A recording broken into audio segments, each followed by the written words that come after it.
Hello दोस्तों, अभी हम यह जानेंगे कि ई मुद्रा एजेंट पोर्टल पे कैसे डिजिटल सिग्नेचर कस्टमर का रजिस्टर करेंगे। वन बाय वन यानी स्टेप बाय स्टेप जानेंगे। आइए, सबसे पहले गूगल पे जाके हमें यहाँ लिखना है ई मुद्रा पार्टनर लॉगिन। जैसे आप यहाँ पे लिखिएगा, यहाँ पे आ जाएगा लॉगिन पैनल। अब यहाँ पे जो आईडी पासवर्ड आपको मिला है या आपने जो भी बनाया है, यहाँ पे वो आईडी और पासवर्ड डालना है। जैसा कि मैं यहाँ पे डाल रहा हूं। ये डालने के बाद आई एग्री करेंगे। यहाँ एक्सटेंडेड लॉगिन टाइम में कर लीजिएगा, जिससे क्या होगा कि आपका सेशन एक्सपायर नहीं होगा। अब मैं यहाँ सबमिट कर रहा हूं। सबमिट करने के बाद ये यहाँ पे लॉगिन हो गया। ठीक है, रजिस्टर करने से पहले कस्टमर का जो भी डिटेल्स हम रजिस्टर करेंगे, उससे पहले 2-3 जानकारी दे दें जो बहुत जरूरी है आपको जानने के लिए। पहला, डिजिटल सिग्नेचर बनाने के लिए आपके पास डोंगल होना चाहिए। डोंगल इज इक्वल टू कहा जाता है एक पेन ड्राइव की तरह होता है, जहां जो भी डिजिटल सिग्नेचर बनता है उसे हम उस सॉफ्टवेयर को वहां पे स्टोर करते हैं। तो एज ए डोंगल कर सकते हैं, टोकन कर सकते हैं। तो पहला आपके पास टोकन होना चाहिए। दूसरा, जब यहाँ पे आप रजिस्टर करेंगे किसी भी कस्टमर को, तो आपके पास रजिस्ट्रेशन करने के लिए कीज होना चाहिए, क्योंकि वो कीज के थ्रू ही रजिस्ट्रेशन हो गया। यानी आपके पास स्टॉक होना चाहिए कीज का। जब तक स्टॉक नहीं होगा आप रजिस्टर नहीं कर सकते। हालांकि यहाँ से भी आपको ऑप्शन है कि आप यहाँ से परचेज टोकन कर सकते हैं यहाँ जाके, लेकिन आप डायरेक्टली अगर यहाँ से टोकन परचेज करेंगे तो आपको काफी कॉस्ट पे करना होगा। अगर हम यहाँ देखें तो आप खुद देख सकते हैं, अगर 5 से 9 टोकन खरीदते हैं तो आपको 220 रुपया पड़ेगा। Minimum 5, maximum 9। अगर उससे ऊपर खरीदते हैं 210 पड़ेगा, और उससे ऊपर तो 200 पड़ेगा। जबकि ई सेवा टेक्नोलॉजी आपको बहुत ही कम फीस में टोकन भी उपलब्ध कराएगी, साथ ही आपको इससे साइट से कम फीस में आपको डिजिटल सिग्नेचर कीज यानी स्टॉक भी अवेलेबल कराएगी। ठीक है, तो आइए हम कैसे करेंगे उस पर देखेंगे। और जहां तक बात करें कि ई मुद्रा प्राइस पे जो कीज मैंने अभी बताया उसका क्या कॉस्ट आता है, कस्टमर को क्या प्राइस पड़ता है, आप खुद यहां से देख सकते हैं। जो साइट पे डायरेक्ट अवेलेबल है। अगर मैं परचेज बाय सर्टिफिकेट पे जाऊं और जाने के बाद यहां पे अगर मैं चूज करूं इंडिविजुअल सिग्नेचर एंड कम से कम 2 साल का बनता है, ये याद रखिएगा, तो 2499 रुपया कॉस्ट है। और अगर मैं 3 साल का करूं तो 3749 रुपया है। हालांकि मैंने ग्रुप्स में शेयर किया कि क्या कॉस्ट आएगा। अगर मैं कॉम्बो करता हूं यानी बोथ करता हूं तो 3 साल में इतना आएगा, 2 साल में इतना, यानी 4000 रुपया आएगा। अब कितना का फर्क है आप खुद ग्रुप में चेक कर लीजिएगा। मेरा पॉइंट है कि कैसे रजिस्टर करेंगे। तो सबसे पहले आपको क्या करना है, ऑर्डर करके स्टॉक मंगा लेना है, कीज मंगा लेना है, और साथ में आपको टोकन मंगा लेना है। तभी आप 5 मिनट के अंदर डिजिटल सिग्नेचर बना के कस्टमर को 5 मिनट के अंदर देंगे, ज्यादा देर इंतजार करना नहीं पड़ेगा। अब हम करेंगे कैसे, तो उसके लिए आपके यहाँ पे पहले क्या था कि डिजिटल सिग्नेचर जो बनाया जाता था, वो बनाने के बाद यानी अप्लाई करने के बाद उसके डॉक्यूमेंट्स को बाय कोरियर भेजना पड़ता था। कुछ दिनों पहले यानी कुछ महीनों पहले ई मुद्रा ने ऐसा सिस्टम लाया कि आपको डॉक्यूमेंट्स कहीं नहीं भेजना है, आप पेपरलेस डीएससी यानी डिजिटल सिग्नेचर 5 मिनट में बना सकते हैं। कैसे, स्टेप बाय स्टेप सीखते हैं। सबसे पहले आपको यहाँ पेपरलेस डीएससी पे क्लिक कर देना है। करने के बाद यहाँ पे विजिट पेज है, या कॉपी करके पेस्ट करके लिंक डाल दीजिए। मैं यहाँ विजिट पेज पे क्लिक कर रहा हूं।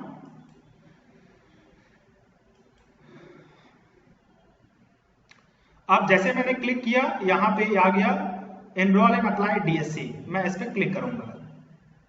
अब यहाँ पूछेगा ये इंडिविजुअल है या ऑर्गेनाइजेशन है या फॉरेन है, और फॉरेन इंडिविजुअल या फॉरेन ऑर्गेनाइजेशन। इंडिविजुअल मतलब एक इंडियन नागरिक जो खुद का बनवाना चाहता है, ऑर्गेनाइजेशन मतलब कोई संस्था बनवाना चाहती है, फॉरेन मतलब कोई यहाँ इंडिया से जो बाहर का कोई नागरिक है वो बनवाना चाहता है, या उसका विदेशी कोई संस्था है वो बनवाना चाहती है। जनरली आपके पास ज्यादातर इंडिविजुअल आएंगे। मैं इंडिविजुअल की बात करता हूं। और कैसे बनाना है, पैन के थ्रू या ऑफलाइन आधार एक्सएमएल के जरिए। तो आधार एक्सएमएल थोड़ा सा ज्यादा समय है और थोड़ा ज्यादा परेशानी होगी। मैं सबसे आसान बता रहा हूं, पैन के जरिए।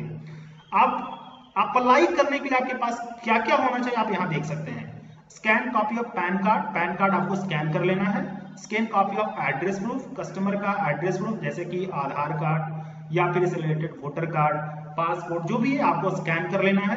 एक पासपोर्ट साइज फोटो, ये 3 चीज आपको स्कैन कर लेना है। स्कैन करने के बाद यहाँ कंटिन्यू हम लोग करेंगे। जैसे हम यहाँ पे कंटिन्यू करेंगे फॉर्म खुल जाएगा। स्टेप बाय स्टेप मैं आपको फॉर्म भर के दिखा रहा हूं। जैसे मैं यहाँ पे कस्टमर का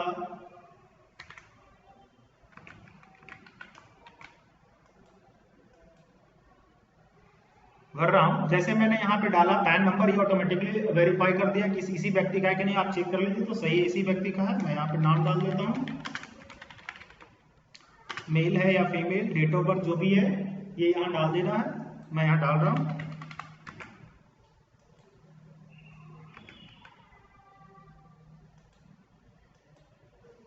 अब एड्रेस जो कस्टमर का है, जो एड्रेस प्रूफ आप ले रहे हैं, उसमें जो भी एड्रेस है यहाँ पे डाल देना है, जैसा कि मैं यहाँ पे डाल रहा हूं।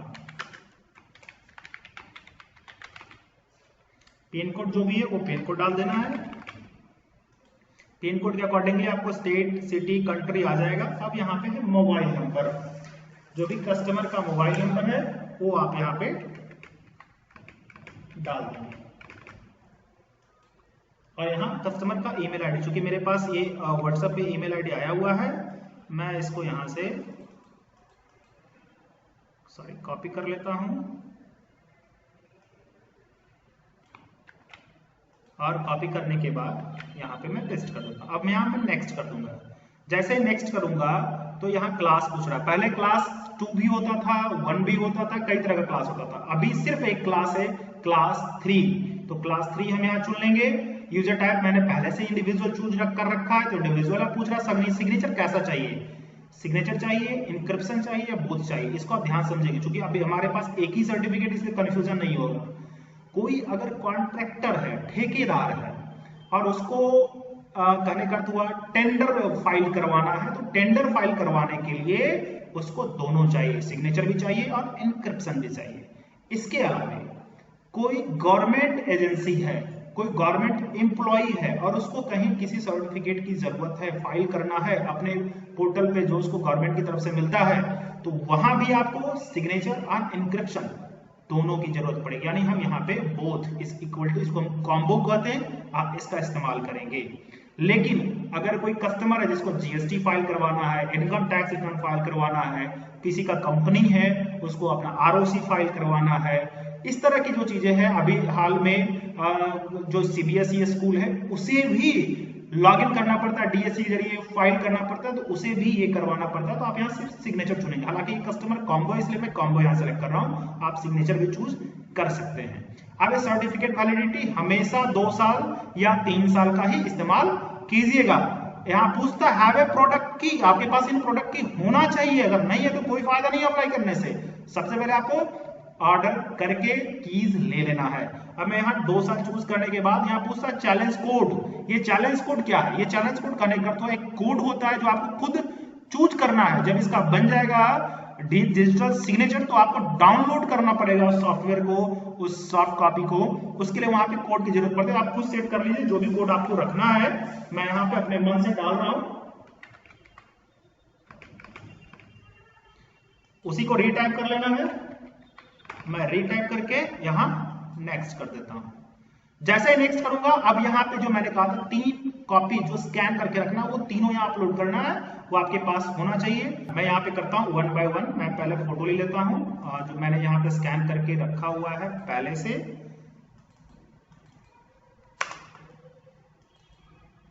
अब मैं यहाँ पैन कॉपी अपलोड कर देता हूँ, और ये एड्रेस प्रूफ हमारे पास आधार कार्ड है, मैंने कर दिया। अब यहाँ लॉगिन कर देना है। सॉरी, ये जब करेंगे हम बटन का इस्तेमाल, देन ये अपलोड होगा। अपलोड होने में थोड़ा समय लगता है। देन यहाँ पे आपको अब पूछेगा क्रिएट लॉगिन, मतलब इनका यूजर आईडी आपको बना लेना है। क्या यूजर आईडी रखना है वो आपको खुद तय कर लेना। जैसे मैं यहाँ पे तय कर रहा हूं, जो भी पासवर्ड रखना है आप पासवर्ड भी तय कर लीजिए। मैं पासवर्ड भी सेट कर रहा हूं।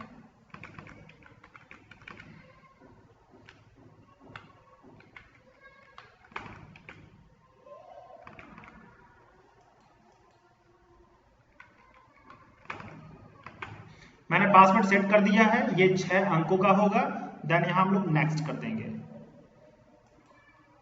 नेक्स्ट करने के बाद ये कहेगा आप अपना ईमेल वेरीफाई कीजिए। ईमेल जब वेरीफाई हम यहाँ करेंगे तो फिर कहेगा कि आप फोन नंबर वेरीफाई कीजिए। चूंकि मैं यहाँ टेस्टिंग कर रहा हूं इसलिए मैं अभी वेरीफाई नहीं करूंगा, आपको वेरीफाई कर लेना है। देन यहाँ पे नेक्स्ट कर देना, मैं यहाँ पे स्किप कर रहा हूँ, ठीक है, ये बाद में हम लोग कर लेंगे। तो नेक्स्ट जब आप करेंगे तो यहाँ पे आपको कैप्चा मांगेगा, ठीक है। यहाँ पे हम लोग क्या करेंगे, कैप्चा डाल देंगे। कैप्चा डालने के बाद यहां सबमिट कर देंगे। जैसे ही सबमिट करेंगे आप देखेंगे सबमिट करने के बाद एप्लीकेशन हो चुका है। एप्लीकेशन का कहने का अर्थ हुआ यहाँ ये आ चुका है कि जो भी एप्लीकेंट डीएससी बनवाना चाहता है उसका एप्लीकेशन फाइल हो चुका है। उसका ये नंबर है, एप्लीकेशन आईडी जिसे कहते हैं, उसका यूजर नेम जो आपने सेट किया है 2 साल के लिए है। अब यहां से आपको वेरिफिकेशन करना है। क्योंकि हमने एसएमएस नहीं किया तो एसएमएस भी वेरीफाई करना पड़ेगा, वीडियो वेरिफिकेशन करना पड़ेगा। वो कैसे करना है उसको हम नेक्स्ट वीडियो में बताएंगे। Okay, thank you.